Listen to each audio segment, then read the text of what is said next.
కాకినాడ ఇంద్రపాలెం గ్రామంలో వేయించేసిన శ్రీ మందేశ్వర సుబ్రహ్మణ్యేశ్వర స్వామివారి ఆలయంలో శని త్రయోదశి పర్వదినం సందర్భంగా ఆలయం భక్తులతో కిటకిటలాడింది. తెల్లవారుజాము నుండి శ్రీ మందేశ్వర స్వామివారికి తైలాభిషేకాలు, విశేష పూజలు ఆలయ అర్చకులు దత్తాత్రేయ శర్మ, మాధవ శర్మలు శాస్త్రోక్తంగా జరిపించారు.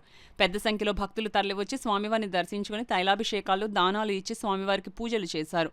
ఈ సందర్భంగా ఆలయ అర్చకులు మాధవ శర్మ మాట్లాడుతూ కాకినాడ జిల్లాలో ఏకైక మందేశ్వర స్వామివారి ఆలయం ఇంద్రపాలెం గ్రామంలో ఉందని, ఇక్కడ మందేశ్వర స్వామివారికి తైలాభిషేకాలు చేసుకుంటే ఏలినాటి శని, అర్ధాష్టమి, శని తగిలే దుష్పరిణామాలు తొలగి సుఖ సంతోషాలతో ఉంటామని ప్రతీతి అన్నారు.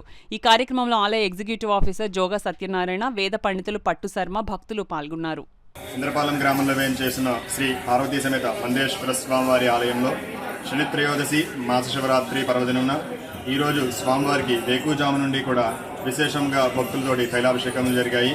ఈరోజు మందేశ్వర స్వామి వారికి తైలాభిషేకం చేసుకున్నట్లయితే ఏలినాటి శని, అర్ధాష్టమి శని, సప్తమి శని ఇత్యాది సమస్త శని దోషాలు తొలగి సర్వదా దిగ్విజయం కలుగుతుందని, అలాగే వల్లీ దేవసేనాసన సుబ్రహ్మణ్యేశ్వర స్వామి వారికి పంచామృతాభిషేకం చేసుకున్నట్లయితే సర్వత్రా జయప్రదం కలుగుతుందన్నారని. కావున భక్తులందరూ కూడా ఆలయానికి విచ్చేసి తైలాభిషేకము మరియు పంచామృతాభిషేకాలు చేయించుకునే స్వామివారికి కృపకి ప్రాతులు కావాల్సిందిగా కోరి ప్రార్థిస్తున్నాము. సర్వేజన సుఖినో భవంతు.